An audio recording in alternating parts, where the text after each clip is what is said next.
I put my life on it. This that I'm saying right here, bro. And let me tell you, I don't want no white Christians come up to me telling me how I shouldn't be cursing and what I should be doing. That's still other forms of, it was Christians in the KKK too. You know what I'm saying? Also Christianity, there's Egyptian monks from back in 1300s. So when atheists tell us, oh, well, Christianity was thrown at you by the slave owner. No, it wasn't.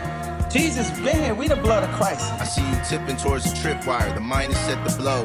My mind is set to go, but divine steps are slow, tricky. The surface shifty. You got you walking like Michael on the moon, while you still waiting on Kevin Feige's Dr. Doom. They said you thought Travis Cup and Kylie was the move. I see the violence from the moon. Wait, that was just my words when they fighting for some room. I would kick in this doorway, bend the 4-4 like Black King Midas, get the shining in the room. Yeah, casting out the wishes while I'm flying with the brooms. This is sweeps week. I see some winners with them mourners. The saints done got the living in. There's ministers that's warmed up. I'm moving boldly. There's angels calling him holy. And I'm just here to worship. I'm moving just how he showed me. The fakers and the cowards are still trying to decode me. Then I flip it like I ain't spending time that you owe me. I'm killing curses by liberated through cursing. And now I use my words to be honest. Yeah, now I use my words for Brianna. Now I'm bigging up these couples like Swoop and Amani. Yeah, I was raised by Tsunami. I was raised by Lee Gray and the OG was Poppy. My brother May stop me, and there's only one Aubrey. My lady dressed like Audrey when she work in the garden. Trust me, we gon' finish all that we started. My newborn greet me in the morning when I wake up. My circle good, it ain't no one that I can't trust. Wife got it locked, she know I don't fool with lace fronts. My family feels protected, that's a goal I can hang from. 30 years I've been rhyming, it's certain things you can't rush. Slow and steady, house of bricks with that paintbrush. Some people, if they see me, they know they getting hands. No altar call, ain't casting out no demons when he's laying. Holy Spirit said to chill, he know I got different plans. And that's just where I'm at with it, so ain't gonna be no accidents. Everybody love me for my honesty. I got away from that. Was moving out of approval, I felt the weight from that. Having conversations to heal teenage me. He's still hurting, cause he caught some bullets he ain't see. Now I see the cycle repeat in my son, daughter, and nephews. In turn, I feel obligated to rescue. As they step through some things we should have dealt with. The angel resolved, get a hazy prophetic word and think we gave it to God. Nah, mourning all I thought that made me a Christian. Those gauges were lazy, we need some change to the system. But I love moments like these. They serve as earmarks. I know when I veer off. I know when I fear God. I don't know where I'm at, but I'm supposed to be here. Marlowe's ring, wear it in health, hold it in fear. Believe the goal is sincere, not to be known by my peers. I move alone in this fear and turn my souls in a tear only if you can reach.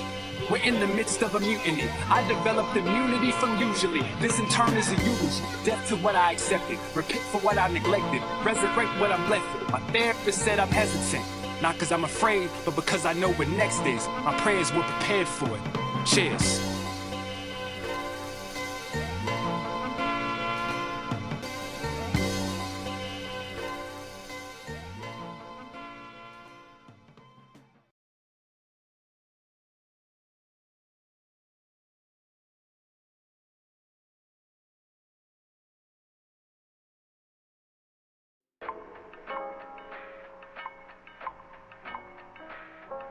Come alive in the fall. All right. I've been laying low, vetting danger, assessing this anger that I've contained for years. We are not strangers. It shows up when I want to be creative, very easy. So I feel chained to this art that's supposed to free me. I'm obligated, like my joy would be pure if I quit, but I won't. I'm too prideful and insecure, so I'm stuck. Only my therapist knows what hurts me. Did I have the wrong ideas or was I too early? I should be doing something else, I don't know how. Maybe I should run to the altar and start screaming loud. Maybe the Lord will see me if I perform. If my heart's wrong, would he be warm or would he warn me? I spent years in church trying to manage. A few of them I grew cause I was challenged. The rest of them shenanigans. It left me damaged. There was this feeling that if I had community, why would I need a building? God speaks to me through ideas. I build doors. What it looked like for him to do it for me, that was foreign. I seen so many use experience as excuse. Though I seen a lot, I know the truth. I don't blame a soul. Though mine's are sore, it's soaring. I'd much rather die enormous than live dormant. I pray the Holy Spirit is on me to push forward. I don't really know where I'm headed, but I'm going. It ain't come to me in a dream. I ain't saw it, didn't manifest it. I don't really want it. The journey is more important than any place I can map. And that's a good spot to lay my hat. It's facts. Effect. This is too.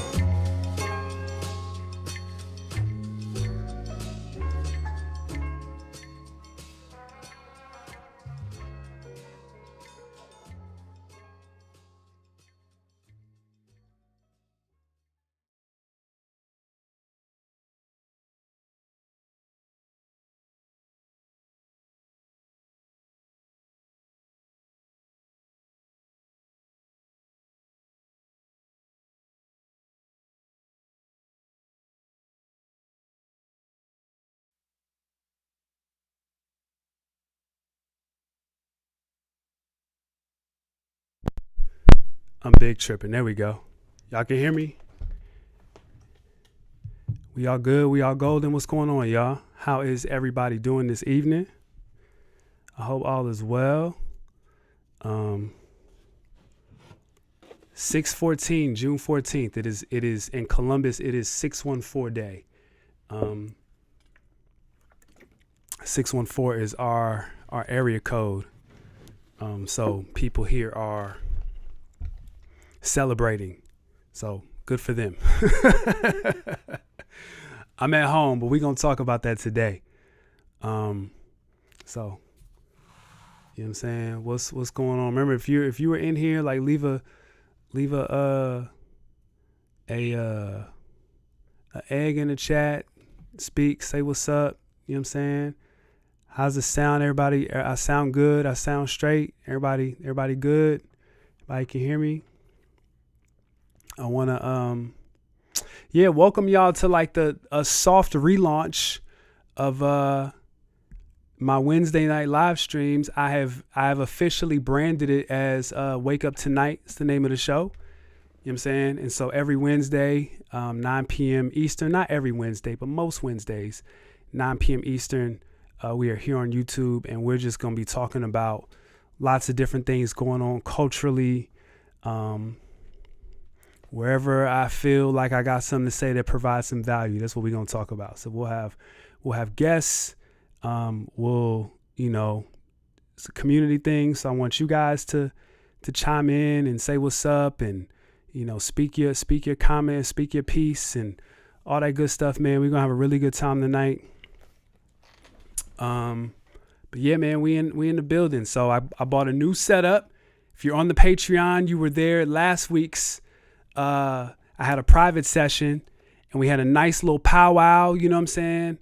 And people, really like it's not a new setup, and even stuff I've added, like the logo right there, boom.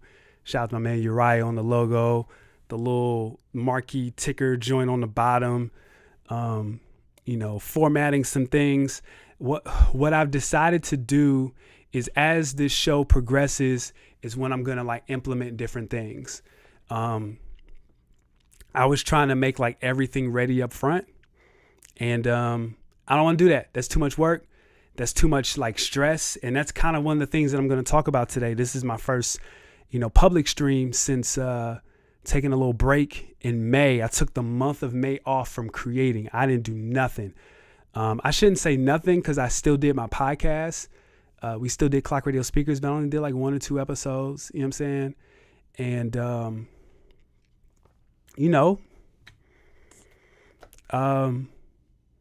I want to grow this without getting like into my Armand bag and start doing too much. So wherever I'm at this time is just what we got. And just as it progresses, it'll grow and it'll become exactly what it's supposed to be. So I want to thank my Patreon community. You guys are the GOAT. You guys are great. Without enough talking, man, like let's get into the show. Hold on. Let me do this. All right, let me get that going. And then let me see. Yeah, I meant to do some other stuff. I just forgot. It's fine. Who we got in the building? You know what I'm saying? What we got? We got my man Wooly T. We have my son in here. My son is here. What's up? What's up, son? Good to see you and hear from you. Even though you are downstairs, I'm glad you tuned in. I'm saying shout out to my man Kellis always in the building, always supporting. I appreciate you, big dog. Yo, how do you pronounce your word? Is it M Edward or is it Medward? How does that go? I would love to know how I pronounce your name so I can say it correctly. You know what I'm saying? Oh, I didn't mean to do that. But yeah, thanks, Kellis, for the kudos on Wake Up Tonight. Yeah, I think that's a dope name too. Shout out my man Jordan in the building. Jordan was good, bro. Good to see you. Good to see you. Good to see you. I got my wife in the building. Oh, you actually decided. Okay. I got my wife in the building. Hello, wife. I got my man JB in the building. My guy, my dog. We are long overdue for a conversation. Yeah, my son is here, so it's time to work. I meant to send you something, and I just forgot. But I got you. All right, so it is M. Edward. Okay, shout out to M. Edward. What's good, bro? I appreciate your support. I appreciate you chiming in and all that good stuff. So let's get into it, man. Let's talk. So here's the thing. So I don't know how I want to do this. I think I'm just going to go into it. So hip hop has always had an issue with age, right? The bridge between the younger and the older generations is kind of like held by like glue and string, it seems like. So you have like the young generation that feels like it's a young man's game. And they have, you know, the innovation and the creativity and the resources and the ability to like take hip hop to just this unheralded heights. You know, we're seeing hip hop exist in ways that we've never seen.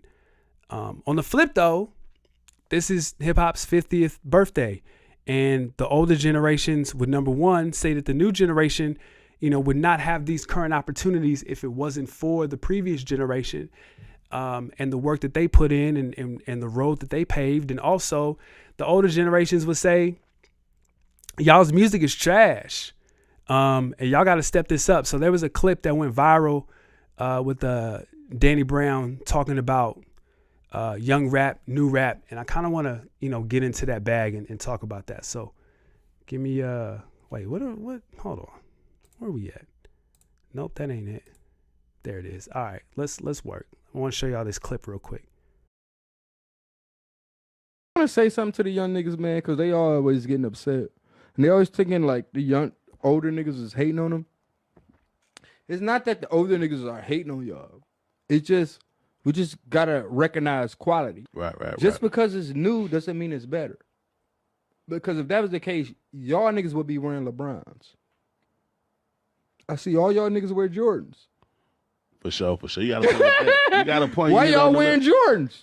If it was all about the new is the fly. And guess what? The LeBrons, they done created new technology. Right. You ain't gonna sprain your ankles. They just ain't hitting like them Jordans though, man. And guess what? The new rap don't hit like the old rap. The same way.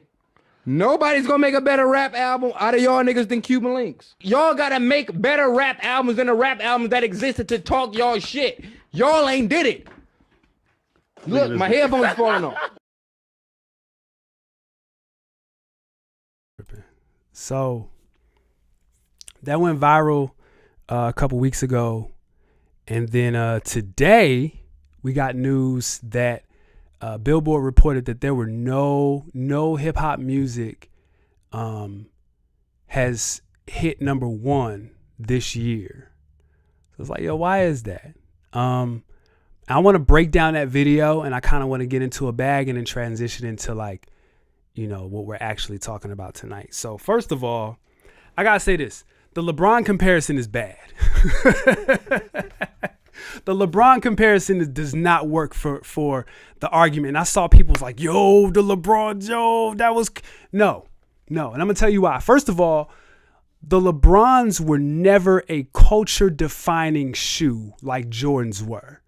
You know what I'm saying? Like we just saw, they just put out a movie about Jordan's deal with Nike. You know what I'm saying? They're not doing that with LeBron's. LeBron is working on his narrative for The Last Dance, and his shoes are not going to be a part of that narrative the way that Jordan's were a part of The Last Dance, the 30 for 30. It's just not gonna happen. Like there was a peak, like Cass was wearing like LeBron, like the OGs, like the ones, but really the peak was like the 8s to like the 10s, I would say. 8s and 9s classic. 10s had some joints. I personally like the 11s, the King's Pride, like my favorite LeBron period. After that, it was over. So that was like a little 3-year run. It was over after that. Whereas Jordans, like to this day, 1 through 14 go crazy, right? And then you even got people who love some of the later models, the 23s, the 20s, the 19s, 17s. You know what I'm saying? Like that's a long run. I think if you wanted to make that comparison, I think the correct comparison would be Yeezys. Also, hey y'all, before I start, don't forget to like this video. Please like this video. Yeah, all the YouTube stuff, it'll just make it more. Yeah, like this video, please. I think the best generation or the best correlation would be Yeezys, right? Like Yeezys have basketball shoes, runners with 350s and 700s and boots and slides, foam runners. You know what I'm saying? Like if you want to talk innovation, like the Kanye West shoe is that for this generation, 100%. Also, LeBron never like put himself on a pedestal with Jordan with his sneaker. He was never like, yo, I want a shoe that is as iconic as the Jordan. He never said that. Kanye made a dang on song, Yeezy, Yeezy, Yeezy, just jumped over, you know what I'm saying? Like he put it out there. He wanted to make a shoe that was iconic and classic. He said he wanted the 350 to be his version of the Air Force One, right? And just innovation, just how the shoes look. Like, look at a pair of 450s. I wish all my stuff my Yeezys are all over the place. But like, look at a pair of 450s. Look at a pair of 350s the first time you saw those, right? Like nobody was like, that was unlike anything we had ever seen. Like bronze was just like a dope basketball shoe, right? Like that's it. So, and Bron never took over Jordans as the shoe. Where there's a period where like, yo, Adidas was on Nike's helmet. Like folks weren't really wearing Jordans like that for a very brief period. There was never a point when LeBron's was popping that like Cass was also wearing Jordans. That was never the case. Even now, like look at everything that Kanye has done this year to ruin his witness, right? They still had to sell his shoes and they still sold out immediately. Had a whole day of selling stuff through Adidas and sold out like in seconds. Like I ain't even try. You know what I'm saying? I saw a lot of people hit, but I also saw a lot of people like miss and not get the shoes that they wanted. So, I think the other thing that he said, so he says like, so Danny also said, well, the old rap don't hit like the new rap. And that's a little complicated. I think that's twofold, right? Because on one hand, it's amazing that like hip hop is a culture of the youth. It is the voice of the youth. We rebel against the system, and hip hop is one of the mediums that we do that. And how we dress and how we talk, the language, like all of that. But then like when you get older, the rebels become the gatekeepers. Right? And that's so crazy to me. Like you become like, get off my lawn. You become Stanley, right? And then you begin to like make all these rules up and say what is allowed and what isn't allowed, and what's hip hop and what's not hip hop and all that stuff, man. Like, listen. Let me tell you something. If a kid tells me that NBA YoungBoy is his GOAT, I can't be mad at that, right? He is living with YoungBoy and Dirk and Baby and all these other, like these young guys, right? Like they are growing up with their music. Like they are making the soundtrack to an entire generation. Not my generation, right? So I can't sit up there and say they're wrong, because on the same token, like, yo, my dad hated No Limit. Anytime I bought a No Limit CD and I wanted to play it in the car, he would say, absolutely not. My dad didn't like Mobb Deep. He didn't like East Coast hip hop. My dad was a West Coast dude. Why? Because he was a P-Funk guy when he was younger. So he loved Parliament, Funkadelic, Bootsy Collins, right? And he would always say like the West Coast, like they're actually rapping over music. I love the fact that they're rapping over music, instrumentation that wasn't, as prevalent in Southern and East Coast hip hop for the most part. You know what I'm saying?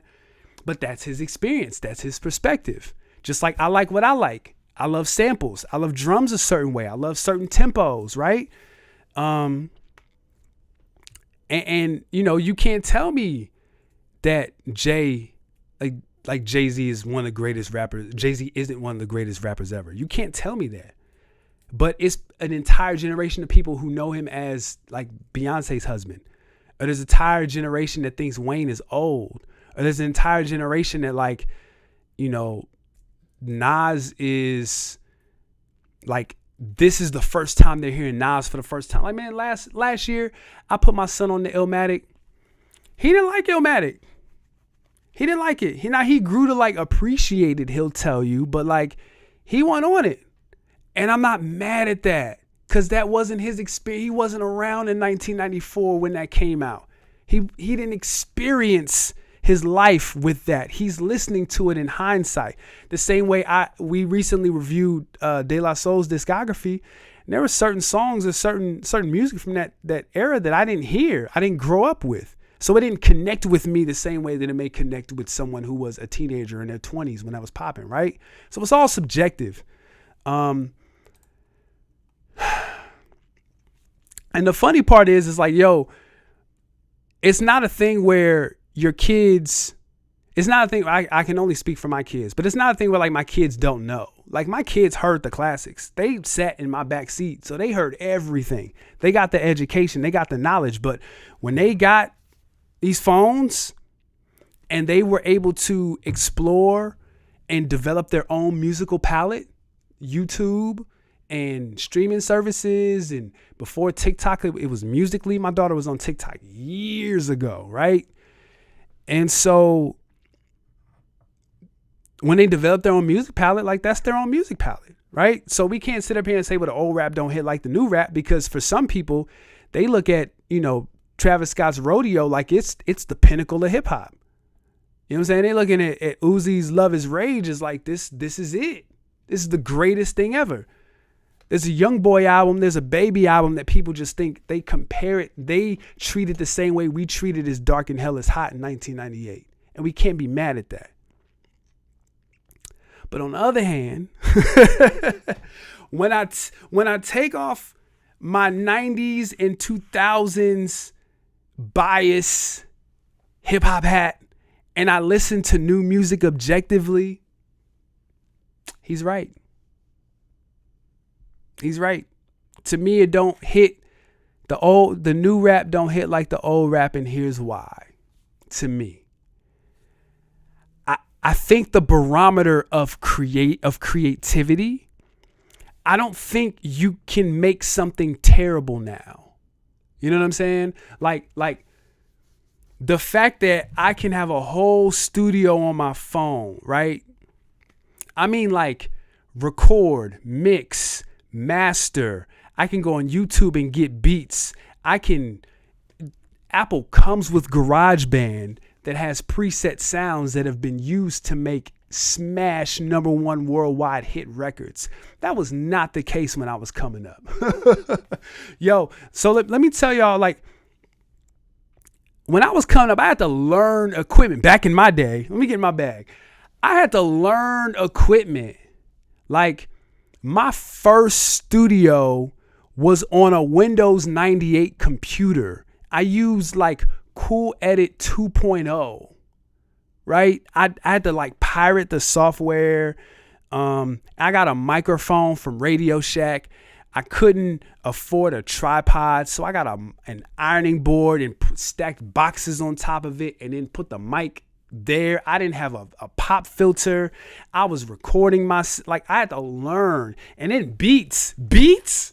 I had to hope and pray that I could either find somebody who was talented and could actually produce, or I had to go to like SoundClick or mp3.com and hope and pray that somebody made a beat that was dope enough for me to rap over.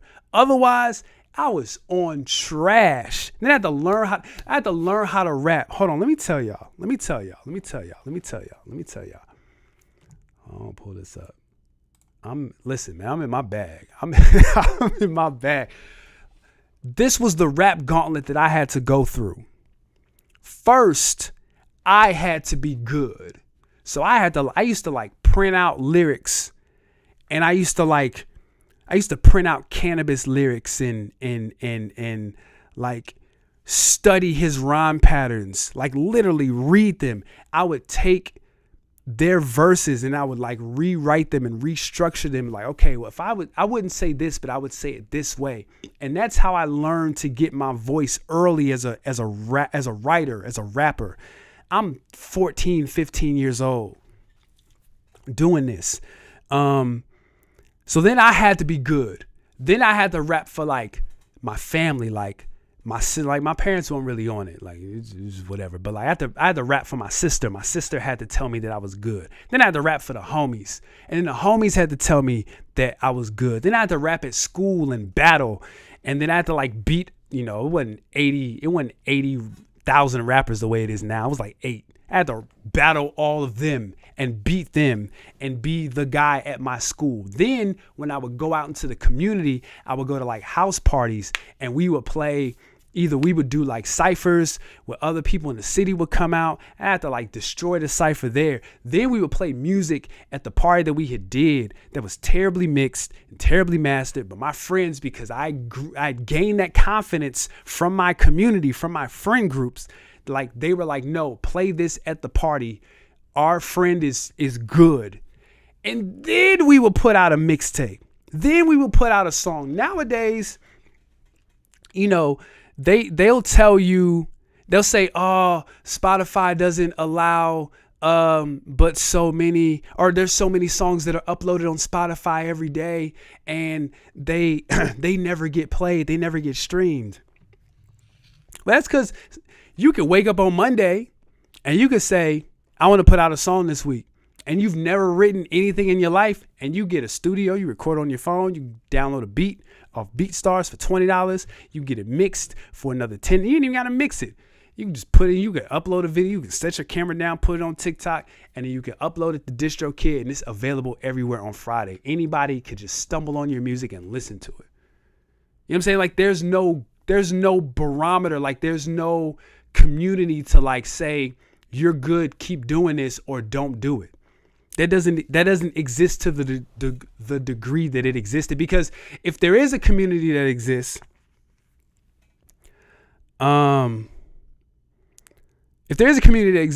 if I say, yo, I don't want to rap no more, you know what I'm saying? Like if I say I don't want to rap, or if I say I'm rapping and my friends say, nah, you shouldn't rap no more. Like I can say, nah, I'm rapping. I'm going to do what I want to do. I do what I want. I do what I want, right? Anybody can say that. And I can just do what but like back then, after a while, it was like, oh yeah, this isn't getting any traction. You can go viral just by trolling and not being good. You know what I'm saying? That wasn't as much as the case back then. Like not as much. Of course it happened. You know what I'm saying? So it's complicated, as most things are. It's not just a thing where like, yo, you ain't gonna make nothing as good as Cuban Links. Like, listen, that's how people felt about Paid in Full in 88. That's what people felt about It Takes a Nation of Millions. In the next 20 years, people aren't gonna reference Wu-Tang. People aren't gonna reference Reasonable Doubt as one of the greatest albums ever. They're not. Because we're going to get old and we're going to get phased out, and other people are going to be able to tell the story from their perspective. And I'm watching it happen right now. You know what I'm saying? I'm watching it happen. People people will see hip hop or see the culture from their perspective, and they're able to tell the story because they're in position to do so. And we just got to go with it. I'm in the theater watching the NWA movie. I'm like, this is wrong. This isn't what happened. But the people are able to tell the story from their perspective. I'm watching documentaries on stuff and I'm like, that's not what happened. I'm listening to the Blog Era podcast, and they're going over like all the Blog Era stuff from like 2005 to like 2013, 14. I'm like, that's not how, for the most part, they're right. But there's stuff where I'm like, nah, you missed that. You know what I'm saying? There's a lot that they missed. So I don't know, man. It's with most things, it's complicated. But y'all let me know what y'all think. Like, do y'all think the new rap is hitting like the old rap? Are you happy with the current state of music? Are you surprised that Billboard isn't hitting? And Doc and I will go into that on the next CRS, because I'm not even gonna get into that. That's a whole other bag. But are you surprised that there are no number one songs on Billboard? Do you think that like rap gauntlets need to come back and people need to start rapping for their community before they go out in public? Like, what do y'all think? I would love to know. I would love to know.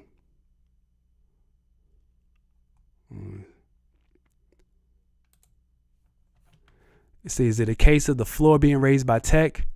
So the average is more often than the mode of art. Yep, I would agree. I absolutely think the floor is raised. Because when something was whack, bro, you knew it was just trash. You knew like, yo, this is bad. Like, this is not good. You shouldn't do this, right? Whereas now, because tech has raised the standard, to your point, it's easier to just like be good enough. Like, okay, those, sometimes it was whack because the drums were bad or the sounds weren't right. That stuff is stock now. That stuff is easy to access now. The rapping isn't at a high level to me the way that it was. Like, when I hear people who say, oh yeah, that person can rap, like they're really lyrical, I don't really hear it. For the most part, I'll be like, you know what I'm saying? And I'm actively listening to like older stuff. I have all mad old mixtapes in my iTunes. So I'm always listening to old stuff, and some of the old stuff didn't age well either. It didn't. So I'm trying to like say this as open-minded and that's the word I'm looking for. Not just open-minded, but like just self-aware as possible. So I'm not like totally biased, but self-aware of my bias that it exists. But yeah, I don't know. So okay, let's get into the main topic of today. Because I don't know if I'm gonna do the whole, typically on Wednesdays I would end at 10 o'clock. But I only got two things to talk about, and I just got done talking about one of them. So again, welcome to Wake Up Tonight. Make sure you get comfortable here. If you have not liked this video, please do so. Replays will be available on the Patreon. This will go private as soon as it is over, and videos will be uploaded throughout the week on my YouTube. So make sure, if you are not subscribed to my YouTube, please subscribe to the YouTube. The little marquee at the bottom. Sign up for my email list. Join the Patreon community. Follow me on social media. Like, find some way to connect with me, please. I am trying very hard to not use social media as much. I want to use it as a tool, but I want my community to be active away from it. Okay, so I'm on Patreon heavy. I'm in my email list heavy. I'm getting back on that wave.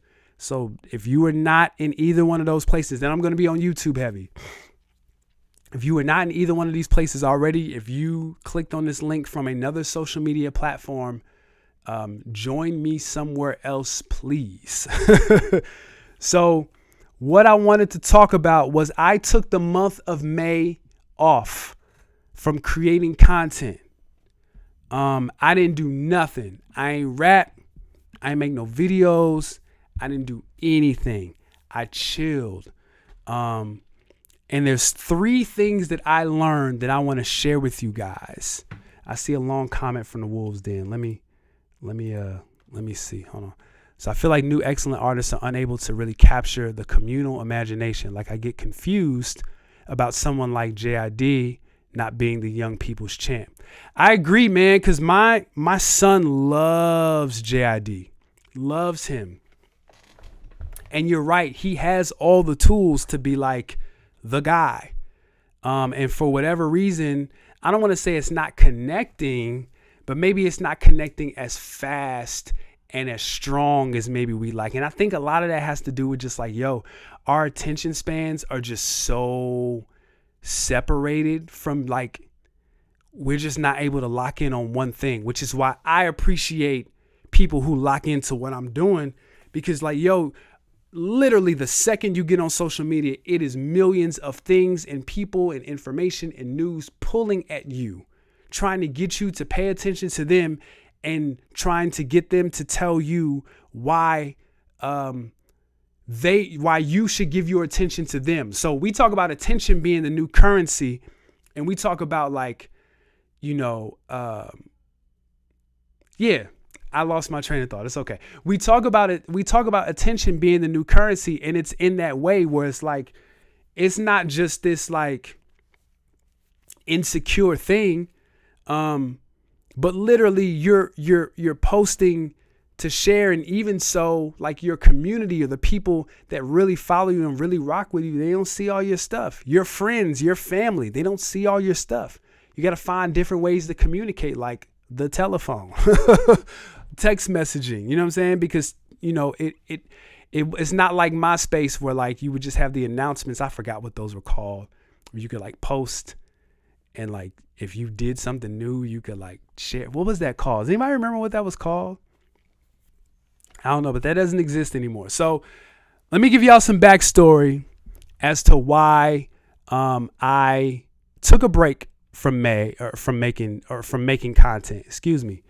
I want to give y'all some backstory as to why I took a break from making content, and then share with you guys the 3 things that I learned and like tile that all together in a bow, and then we'll get out of here and we'll have a great night. So the last time I took a break from being creative was in 2020, after I released my album 36. But that break was forced because my body just like gave out on me. Like I finished that album and I was finally done with it. I was happy with it. It was a palate cleansing album, meaning like some of those songs were a little older and I had been sitting on them and they were really high quality songs. And I just wanted to put them out and give them the attention that they deserved. And like my body literally just said no. Not at all. What my man Taylor say? What did he say? Attention is the new currency, which devalues currency. He's absolutely right, per usual. That's absolutely it. It's to the point now where like people don't. It's to the point now where people will forsake money making opportunities just to get followers. Like my kids will talk about their follower counts, and I'm just like, well, what do y'all want with the new follower? What you gonna do with them? What you gonna do with the number? You know what I'm saying? Are you converting those into like, you know, community, into customers? What are you doing? And it's not about that. It's literally just, I want my number to go higher. That's crazy. But anyway, so 36 just wiped me out, right? I was stressed. I was anxious. I was uncertain. You know, this is the pandemic time. I'm newly married. I just had a baby. I'm trying to blend a family. I am stressed. I felt defeated in many ways. I had a really toxic church experience that I'm still trying to navigate and build back up. And so when I got back into doing stuff and creating after 36, you know, first of all, that's one of the reasons, since Taylor was in here, this is one of the benefits of doing Black Jordan's White Sox, because I had somebody there to like help shift the weight for me or with me.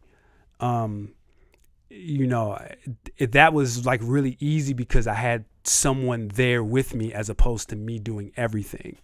I had to build back up, I had to build that muscle back up. I felt like Batman after Bane stomped him out. You know what I'm saying? Like I'm in the jail, like doing sit-ups off the bed. You know what I'm saying?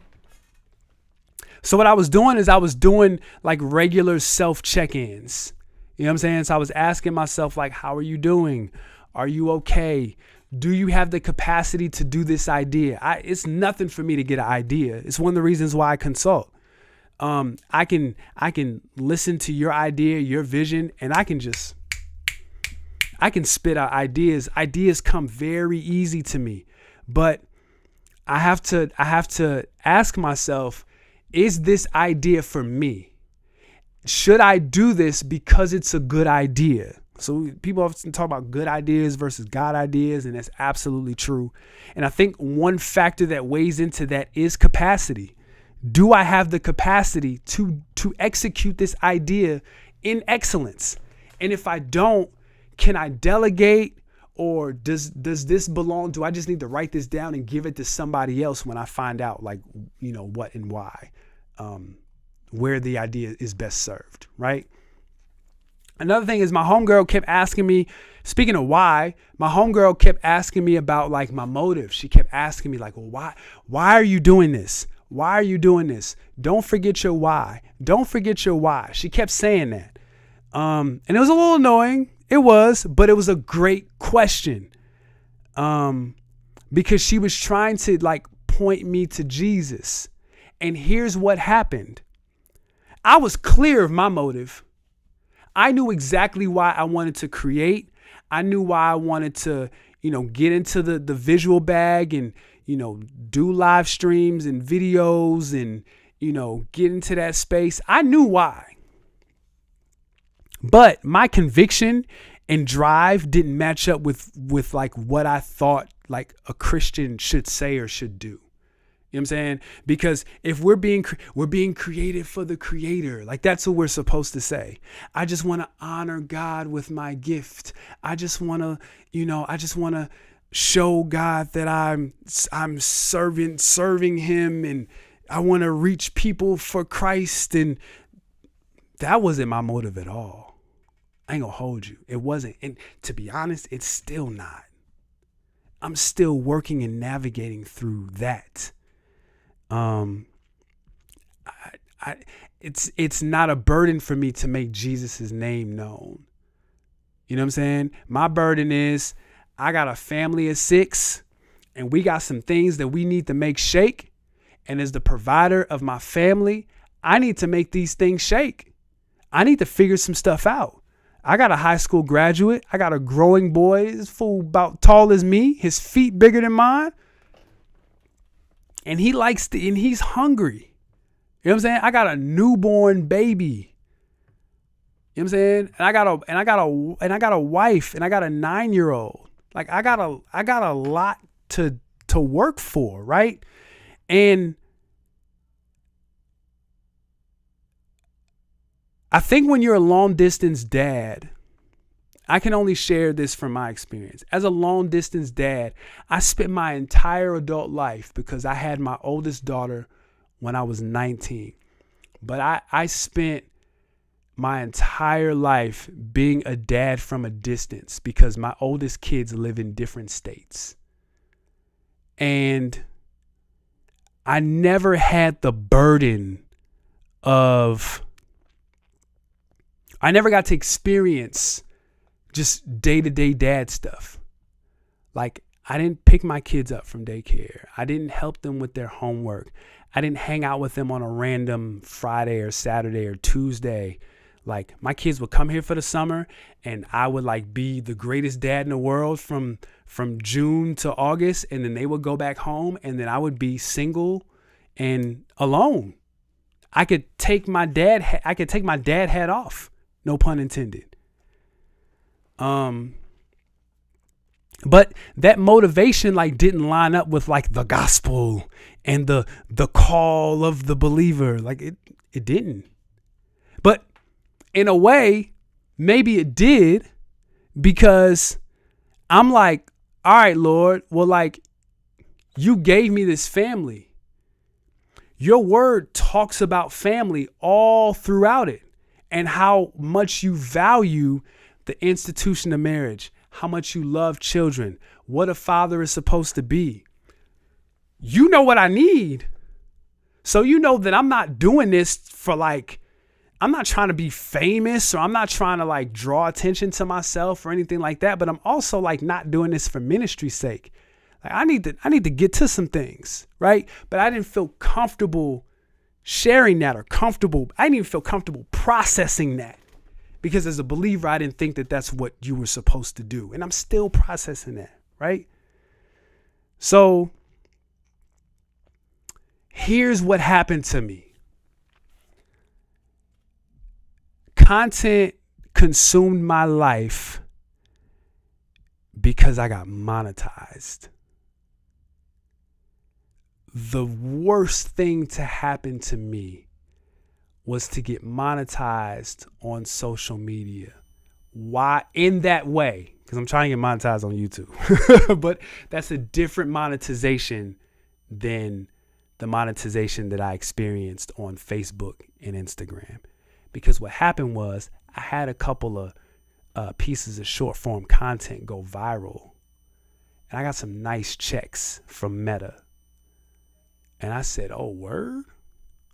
Oh, I felt like I figured it out. Oh, I can just get millions of views by doing this, or I can get consistent views by doing this and build that up and get this check for X amount of dollars. You know what I'm saying?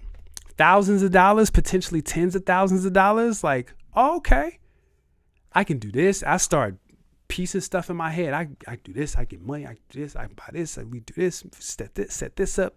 Establish this. You know what I'm saying? My wife and I have mad plans that we need to make shake, that we feel like God has given us. I'm like, okay, Lord, if you gave me this stuff, then like, give us the resources we need in order to execute the stuff.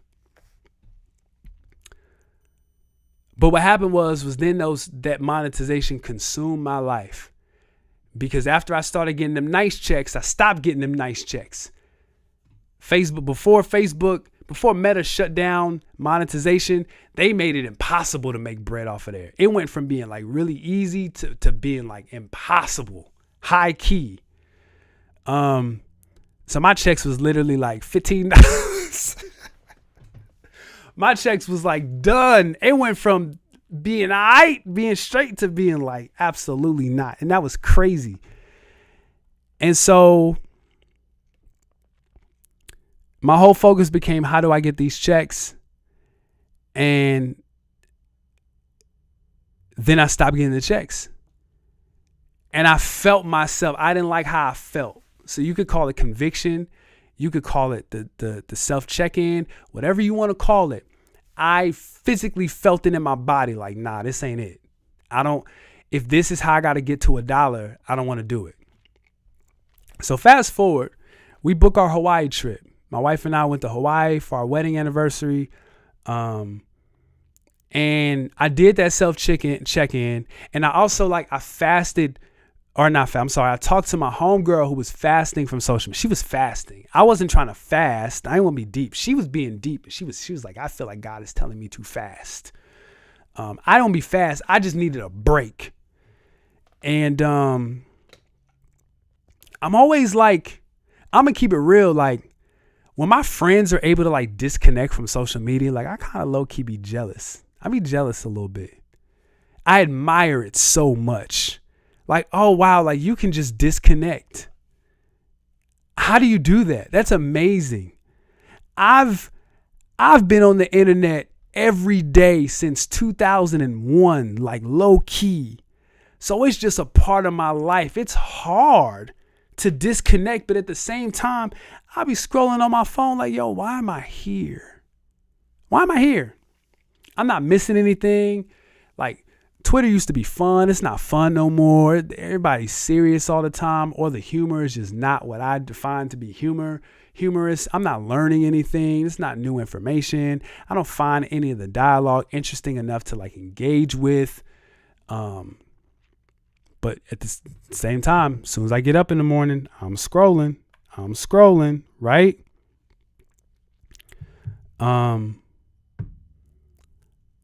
So I was just like looking for a window. I was like, all right, I know I want to take a break. Like maybe not a fast because I'm still deconstructing and processing like the spiritual aspect of my life. So like I don't want to be deep and call it a fast. How about I just call it a break?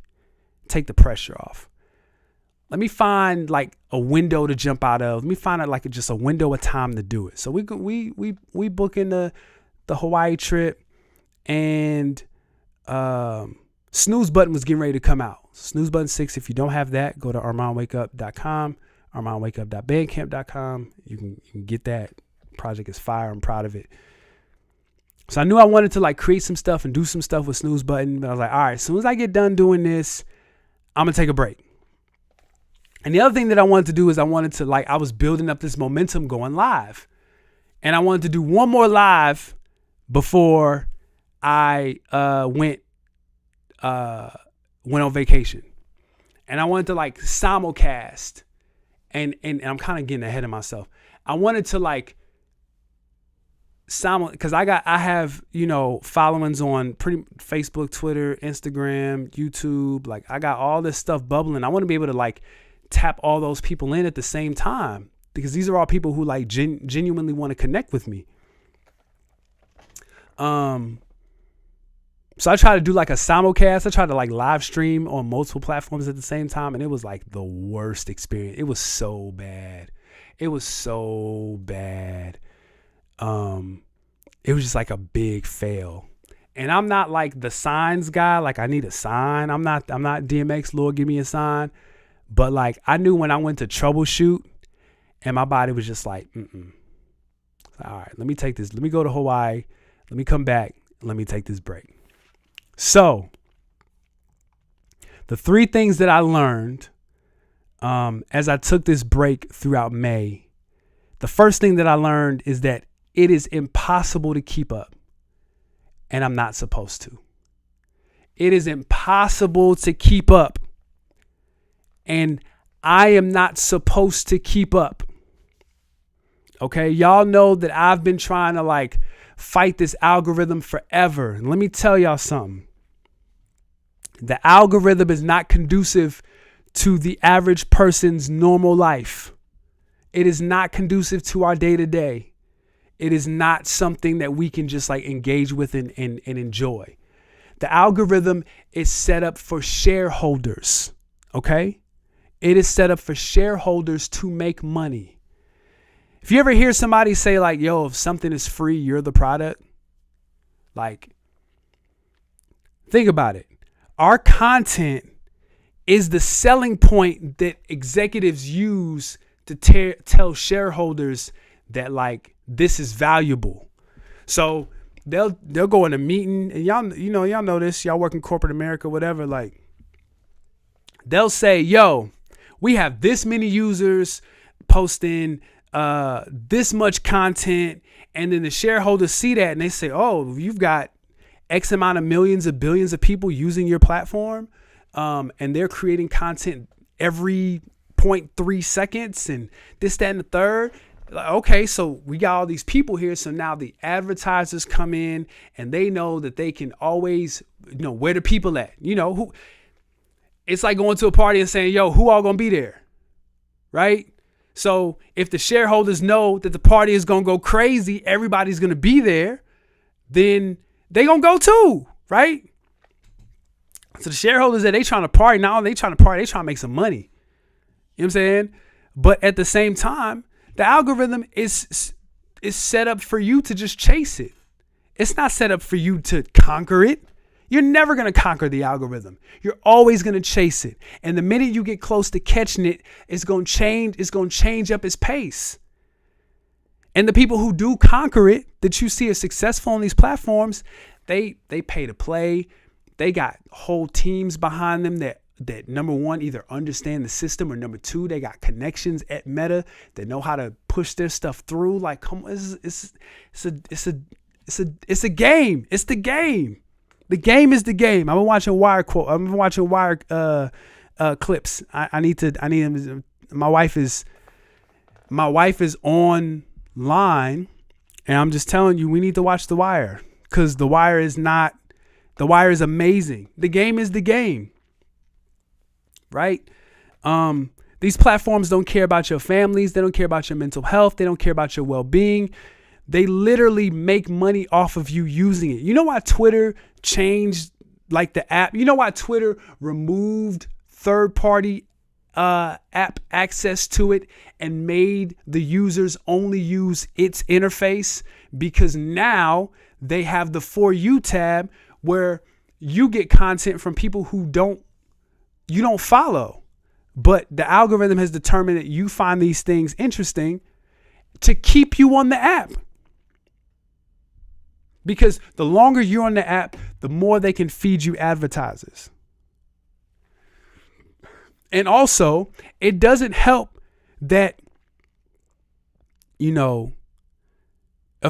doesn't help that like our success is so rooted, our definition of success is so rooted in capitalism that like our dreams and passions often result in us making money.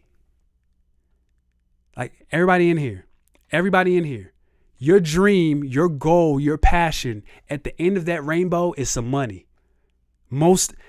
I would say all of us, but I'll be nice and conservative and say most of us. That's not, and then if you don't use the app, they tell you that you're not successful. You have to use it. And it's not true. It's not true.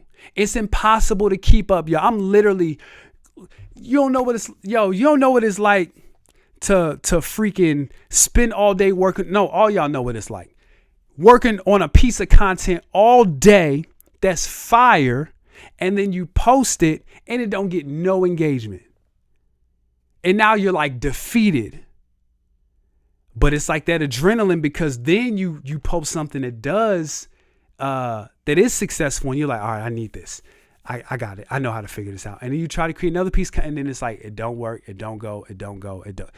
And it's just, you're on a hamster wheel. So the question is, how do you defeat the algorithm? And this is why my wife is my wife, because she just know what it is. You gotta become the algorithm. And what I mean by that is you cannot defeat the algorithm as it stands. You cannot conquer it as it stands. Very simple. Like, you find your rhythm and you dance. When your song comes on, if Uzi, I Just Want to Rock is too fast for you, don't dance to that song. If you with your girl and y'all just want to slow dance, just slow dance. You know what I'm saying? If you in a crew and you break dance and y'all the Jabberwockies and doing all that stuff, break dance. Dance at whatever pace that you want. To every song. I don't care if I'm off beat. I know what's playing, but I'm going to dance the way that I want to dance. Your own speed, your own pace. And you build your community, you build your tribe, and you're successful. You're successful. Yo, listen. It's 100% like chasing the high. It's 100% like chasing the high. So the first thing that I learned, that it is impossible to keep up, and I'm not supposed to keep up with it. The second thing that I learned was I had to learn how to stop seeing life through the lens of content. I had to stop seeing life through the lens of content. Listen, y'all, I was always thinking of ways to make videos. Oh man, this would be a fire video. This would be a good topic for a video. This would be good. And it was exhausting. Oh, this would be a good video. Yeah, we got create some time to like make this video. We got that. Yo, so like, additionally, here's why I was always thinking in content. Because the easiest way to grow on social media is to follow trends. It's what they tell you, right? So like when a song is trending, do a video based off the trend. When a sound is trending, use something based off of that and you grow. But like, what about the people like myself who hate trends? I hate trends. I don't do I don't do trendy. Like, I don't do trendy clothes. I don't do trendy sneakers. I don't do trendy music. I don't do none of that. I hate it so much. I will intentionally buck the system, and I will walk to the beat of my own drum, literally out of spite. You're not about to tell me what I think is cool. Are you crazy? You know what I'm saying? I'm not doing a dance. I'm not pointing to words. You know how they do this stuff, right? I'm not doing that. That's corny. Listen, my wife will tell you, I was stressing her out. I already know I was. I'm sorry. I was. You got to admit I've calmed down like a lot. I ain't there yet, but I've calmed down a lot. So, you know, it's funny because like when you listen to like these social media experts and they tell you like how to create content or what to do, they always tell you like, yeah, do something that creates value. You have to provide value to your community. And I'm like, are we scrolling through the same social media? Do you see the things that go viral on a regular basis? It'd be the dumbest, most mindless stuff that goes viral all the time. This is not valuable to me, right? But I learned in that value is subjective. If I really want to go down the rabbit hole, I think that social media has created so much anxiety in us that like it makes room for mindlessness to rule because we're just trying to get out of our own heads. We're trying to get out of our bodies because it's so riddled with stress and high dopamine that like we're literally just give me something stupid so that my brain can stop sprinting. I could be wrong, but I'm not. I'm not wrong. I'm not wrong in that. So value is subjective. So as a result, there's no blueprint to my path personally. So as a result, that's just my life. Like I'm just one of those people. I just like building from scratch. I like finding out something new and like doing the new thing. I don't like following trends. It's just how God is like just shaped me, right? So now because of that, my brain is running a million miles an hour trying to find content, finding different ways to like engage and still achieve the success of the trending content, but at the same time, not following the trends. So my mind is running a million miles a minute. I don't know if that's, and some people could say that that's a lack of humility. Just humble myself and like acquiesce and acclimate to like the culture. I'm like, I don't want to do that. I don't want to do it. I don't want to do it. So, it's weird because like also at the same time, like I value my privacy. So like I don't really be want to like, you know, put my family on camera a whole lot and share our day to day. That's the ease. That's easy. Black family. That's super easy to like to be successful in. Or, you know, I didn't want to do anything trending. So as a result, like I'm exhausted because I'm always trying to figure stuff out. And I never, as soon as I'm like, yo, I figured it out, it changes. What I realize is as a rapper, I rap the best when I'm living life or when I'm able to pull from experiences or conversations or relationships that trigger thoughts and emotions. And like, that's when my pen be working. You know what I'm saying? When I'm not doing that, like my raps are cool. They're good enough, but I can tell when I'm like, oh yeah, I was living during this time, right? That goes beyond my rapping and that just goes into my creativity, period. So in turn, I have to live intentionally. I have to get out of like this content brain thing stuff and just like exist in the world that I am constantly creating. I have to exist in the world and be present with my wife. I have to be present with my children. I have to be present with my creativity. I have to be present with my community, present with my friends, right? Instead of always trying to figure out and create something to do so that we can make some money. You know what I'm saying? Like that's stressful. So I have to be mindful of where my brain goes because it's very easy to like go back into that space and be like, Oh yeah, that'd be a good. And it's not to say like don't do it, because yeah, sometimes you have a great conversation or something happens and you're like, yo, this would be a great piece of content. But it ain't got to be my whole life, cuz. It ain't got to be my whole life. That's too much. That's too much. That's exhausting. I got to like get into my brain, tap into myself, and like steer the shit back. And like, no, we're not going that way. We're going this way. You know what I'm saying? So the first thing is it's impossible to keep up, and I'm not supposed to. The second thing is to stop seeing life through the lens of content. My bad. Yes, this is the new vibe. This is the new vibe. Shakir, what's going on, man? So yeah, this is Wake Up Tonight. We are wrapping up. I got one more point to make, and then we're gonna get out of here. I'm gonna tell y'all like future things and how to connect and tap in, moving forward. So I'm talking about 3 things that I learned while taking a social media break or a content break. Let me also say that I did not fast. I was still like on the internet, just kind of like scrolling, but I wasn't like really engaging. I would tweet a little bit, but that was pretty much it. Or I couldn't skip like the Kairos anniversary. Like I had to say something about that during that time.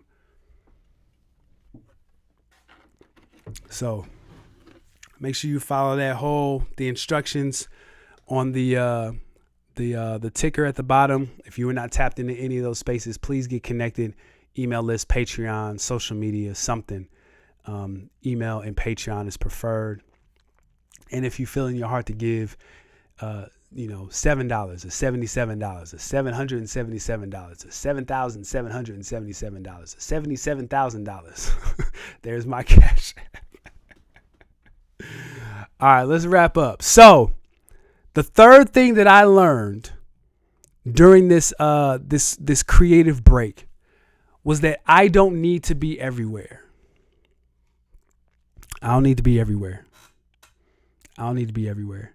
And that's twofold. That's digital and that's real life. So in real life, like I shared earlier, I was single, and when I didn't have, any dad responsibilities, or at the time I was, serving at the church I was at, no church responsibilities, I had great boundaries. I'd be real quick to tell you what I'm not going to do. I was outside. I was at every event. That's one of the ways that I made my name in Columbus, was that I was literally at every open mic.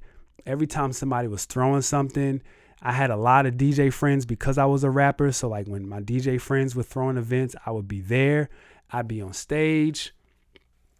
I'm 6'5". I carry myself in a certain way, so even if you don't know me, I know the people that everybody knows. So I drew a lot of attention to myself. And because of that, I built, my little name or whatever that means. But I was always outside. And then I got married. I went in the pandemic. I went in the pandemic. Jesus, I need to eat. I got married. The pandemic happened. I had a baby. I got older, and now it's like I don't want to be outside all the time like that anymore. Like I like being at home. I made my house very, very cozy. And anybody who's been in my house will tell you that. Like my wife and I have made our house very cozy. So people just post up, and I take full advantage of that. And I think that's okay. Like even this weekend, like, I've missed mad events already. Like Columbus is jumping already. I said this, it's going to be a hot summer in the city. And I haven't been involved in any of this stuff. But I don't need to be, because when you're outside and when you're around and when you're at all these events, I'm able to network. All these things that I talked about earlier, right? That I wanted to do and participate in, and, X, Y, and Z, and I'm trying to build this, and I need to network and connect with this person and this group and do this and show up and blah, blah, blah, and, do this show and, make this money, and this allow me to do this and that and yada, yada, blah, blah, blah, right? I'm just like, I can't do that. I can't do that all the time. And I've learned to be like okay with that. I'm not outside all the time. Like when I'm out, I'm out. Like you'll still find me somewhere for sure. Like I got an event coming up in a couple weeks. But when I'm not outside, I'm at home. I'm chilling. I'm at the house. And that transition into online. So I don't need to be on every single social media platform engaging, giving it the same energy, right? I don't need to be on Facebook and Twitter and TikTok and Instagram and YouTube and like my website and Patreon and my email list, like all the things at the same time, giving it the same energy. I can't do it. You know what I'm saying? Like I gotta create systems and schedule content and, format it in a certain way. Like I can't. It's just not. And then on Instagram, I got like multiple accounts on Instagram: Model Ministry, Kairos Culture, COVID Community, Clock Radio Speakers. I'm handling all of that stuff. Bro, that's a lot. I can't do that. It's yes, Shakir, it is exhausting, my brother. It is exhausting. I can't do it. I had to change my relationships with these platforms. And what I did was I had to like decide like, all right, where do I enjoy being at? Where do I enjoy being? What platform best serves how I create and want to communicate? What platform has all those tools, right? Is it Twitter? Do I like short form content? Do I like just little blurb? No, I don't. We've been here for an hour, 15 minutes. Like I like talking. So I don't really be on Twitter like that no more. You know what I'm saying? Facebook, no. I don't like being on Facebook like that. I love video and visuals. I love photos. I love music. You know what I'm saying? Like Instagram best serves all of those things. So I'm like, yo, I'm going to be on Instagram because I like being on Instagram. I'm going to be on YouTube because I use YouTube all the time for long form content. I'm going to be on Instagram. I'm growing to enjoy TikTok. I might be on TikTok more than I'm on Facebook and Twitter, right? And just like, again, doing those self check-ins and figuring out like, yo, what do I have capacity for today? And being okay with what I have capacity for. And if I don't have capacity for something, it doesn't mean that I failed or that I've fallen short or that I'm missing out on something. You know what I'm saying? Like there's a difference between like pushing through and making something happen, which I will do because I'll be up after this show doing content, doing some of this other stuff. But like, I'm not about to sit up here and rack my brain and go crazy. I'm not doing it. And I just got to stick to that. And be okay with sticking to that. Like finding contentment wherever I'm at. Right? That's biblical. That's Paul, right? Just finding the contentment, being cool. Like, yo, I'm cool here. I'm cool there. I'm straight. Right? So those are the three things that I learned while I took a month off. And I know a month doesn't really seem like a long time, but when you're always creating and always on it, like the way that my brain works, like I can create very quick. I can put stuff together very quickly. So to be doing that, to not do that at all for a month, that was like a success. You know what I'm saying? I low-key was like, dang, I wonder if I should do June, but I was just like, I was chomping at the bit to get out. So I jumped off the porch. So here's what we're going to do. Wrapping up. Here are your rules of engagement, not rules of engagement, but here are the things to do while we're moving forward. First thing I want to say, and I'm glad you said this. Shout out to B+. The full replay will only be available on Patreon. So let me tell y'all. So there, check my Patreon, patreon.com/ArmandWakeUp. There are two tiers on my Patreon. I have created a $5 tier if this is the way that you want to engage. If you ain't really tripping off the music and the model ministry stuff and the other stuff that I have going on, and you just like the live streams, that $5 tier is for you. So that's going to get you access to these full replays, because this jump about to go private soon as I get off.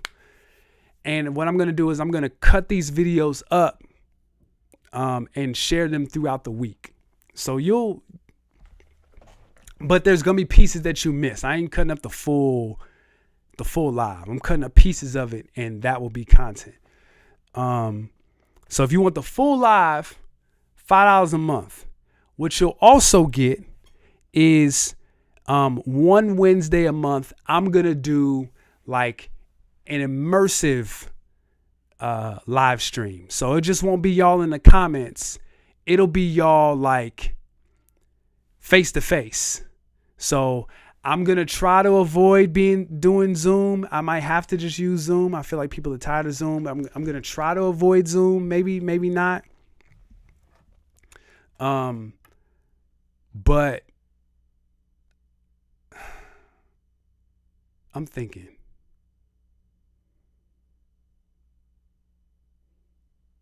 yeah, that'll happen at the end of the month. So that $5 tier will also get you access to that. If you want the full experience, full Armand Wake Up, $10 a month, that is available. Patreon.com/Armand Wake Up. If you ain't got the 5, if you ain't got the 10, I know it's tight for a lot of people right now. Your best bet is to sign up to my email list. That is at ArmandWakeUp.com. You will get updates and engagement that is not available on social media and that won't be available on social media. So join that way. If you don't like email and you hate email, the best thing for you to do is follow me on social.